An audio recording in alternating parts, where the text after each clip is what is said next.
Duty जा रहा था बेटा मेरा, और थूकने के बाद भी अपन तो सॉरी बोलते हैं। संस्कार यही है कि नहीं? क्या सॉरी गलती हो गई तो कोई बात ही नहीं होती मेरे। 3 दिन का आश्वासन दिया है प्रशासन ने हमें, अगर कार्रवाई नहीं होगी तो गुर्जर समाज और हिंदू समाज खुद हम कार्रवाई कर लेंगे। बेल्ट, पंच और धारेदार हथियार से मारपीट की है, वो आईसीयू में वगैरह 2 दिन से भर्ती है। महिलाओं को भी मारा कुटी करी है, बेल्टों से मारा है और धक्का मुक्की उन महिलाओं के साथ में हुई। मामूली बात ने पकड़ा तूल, पहले विवाद फिर मारपीट तक पहुंचा मामला। मिली जानकारी के अनुसार नए ओवरब्रिज अप्रोच रोड पर रविवार की रात हितेश गुर्जर नामक व्यक्ति अपने काम से बिरला ग्राम के जनसेवा हॉस्पिटल जा रहा थे। इसी दौरान ब्रिज की ओर से आ रहे राजा आजम नामक व्यक्ति ने गुटखा खाकर थूका तो थूक के छींटे हितेश गुर्जर पर उड़ गए। जवाब में जब हितेश गुर्जर ने इस बात का विरोध किया तो राजा आजम ने अपने सहयोगियों के साथ मिलकर हितेश के साथ मारपीट शुरू कर दी। हितेश का घर भी नज़दीक ही था तो घटना की जानकारी मिलते ही हितेश के परिजन पहुंचे तो उनके साथ भी मारपीट की। फिलहाल हितेश गुर्जर का जनसेवा में उपचार जारी है। इसी घटनाक्रम को लेकर गुर्जर समाज व हिंदू संगठन के लोग आज नागदा के मंडी थाने पहुंचे और थाने का घेराव किया और सीएसपी ब्रजेश श्रीवास्तव और थाना प्रभारी धन सिंह नलवाया से चर्चा की। हिंदू संगठन के कार्यकर्ताओं ने पुलिस की धीमी कार्यप्रणाली को लेकर नाराजगी व्यक्त की। और कब तक ऐसे जिएंगे? मार खा के जीना है तो जियो सब। यदि अपन संगठित नहीं होंगे आज तो पुलिस भी हमारी मदद नहीं करेगी, जो उचित धारा है वो नहीं लगाएंगे तो कैसे चलेगा? भाई हमारा तो किसी से कोई लेने देना नहीं था, हम तो ड्यूटी जा रहा था बेटा मेरा, और थूकने के बाद भी अपन तो सॉरी बोलते हैं। संस्कार यही है कि नहीं?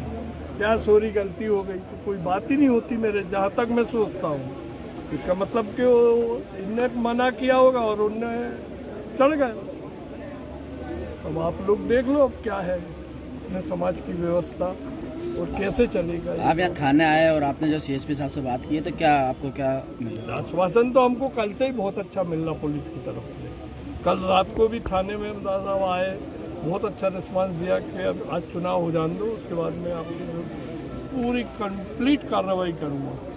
भाई साहब भी रात भर थे तो वो उससे कोई हमको ऐतराज नहीं है। खूब सहयोग मिल रहा पुलिस का भी, भाई साहब का भी, समाज का भी, पर सहयोग ही सब कुछ नहीं है, उसका रिजल्ट भी तो आना चाहिए। उसका रिजल्ट कैसे आता है पुलिस की तरफ से, कैसा आप लोग मीडिया की तरफ से कैसा रिस्पांस आता है, ये सब चीज़ें। जिस बंदे की वजह से झगड़ा हुआ था वो 3 दिन से थाने में है, और अगर कोई भी बंदा वहाँ पे जा रहा है तो उससे वो बहस कर रहा है, आंखें दिखा रहा है, उसके बाद कोई ना डर ना वार कुछ भी नहीं उसको, और उसी ने सारा पूरा ड्रामा रचाया है। जो अंदर बैठा हुआ है अभी तक उसका रिमांड तक नहीं हुआ है।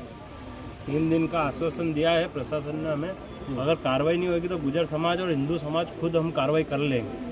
हम इतने सक्षम हैं, हम सड़क पे क्या सब कर लेंगे, हम अच्छी तरह से कार्रवाई कर लेंगे। 3 दिन का आश्वासन दिया है, हम देखते हैं 3 दिन में क्या होता है। पिछले अप्रोच रोड पर हितेश गुर्जर नाम का व्यक्ति, हमारा छोटा भाई है, वो जनसेवा अपने ड्यूटी पर जा रहा था तो आजम परिवार से जो उसके ऊपर थूका गया, थूकने के बाद उसने जब बातचीत करी तो उसे चमका कर उसको मारा गया। उसको बचाने आए, उनके काकी ससुर काका ससुर को भी मारा, उनके साले साहब को भी मारा।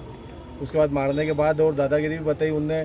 उसके बाद प्रशासन उन पर कोई कार्रवाई नहीं कर रहा। 3 दिन से हम इटारा का यहाँ सर्व समाज एकत्रित होकर सीएसपी साहब टीई साहब को अवगत कराया तो उन्होंने 3 दिन का अल्टीमेट दिया है।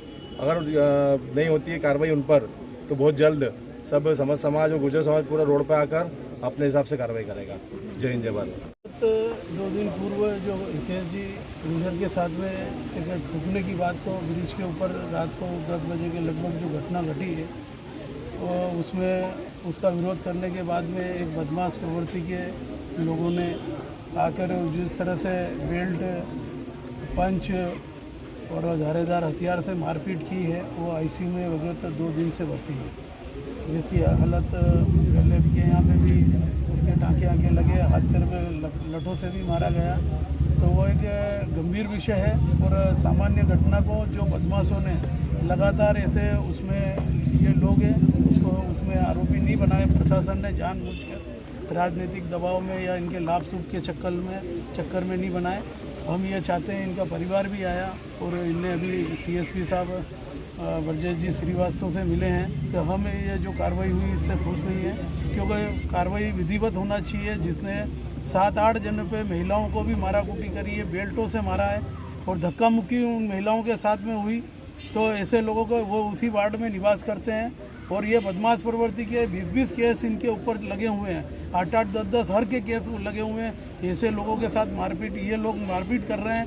इनको चुनाव के टाइम 8-10 प्रकरण में, 5 प्रकरण में जिला बदर कर रहे हैं और 20-20 प्रकरण में जिला बदर नहीं कर रहे हैं, अवैध धंधे कर रहे हैं, दारू ये बेच रहे हैं। इसमें से ऐसे लोग हैं जो दारू बेचते हैं, उसकी सूचना थाने पे दी जाती है। बाकी इनकी साठगांठ वजह से इनको राजनीतिक संरक्षण प्राप्त है, इसलिए इनके हौसले इतने बुलंद है कि ये सामान्य घटना में भी हाथ में हथियार लेके चलते हैं और जब चाहो चाकू छुरे मारते हैं। मैं चाहता हूँ कि नागदा की पूरी जनता हमारे साथ में है और उसका हम जनता से अपील करते हैं कि 2 दिन बाद में अगर पुलिस प्रशासन ये कार्रवाई नहीं करेगा तो हम उग्र आंदोलन करेंगे और ऐसे किसी भी व्यक्ति के साथ में अगर नाइंसाफ़ी होगी और सामान्य घटना को इस तरह गुंडागिर्दी से मारपीट करेंगे तो हम ये बर्दाश्त नहीं करेंगे। अभी पूछताछ के तौर पे किसी को लाके बिठाते हैं, यहाँ पे खातिर पानी करते हैं और वो फरियादी को ही आके चिल्लाता है और यहाँ फरियादी को अनशन बोलता है।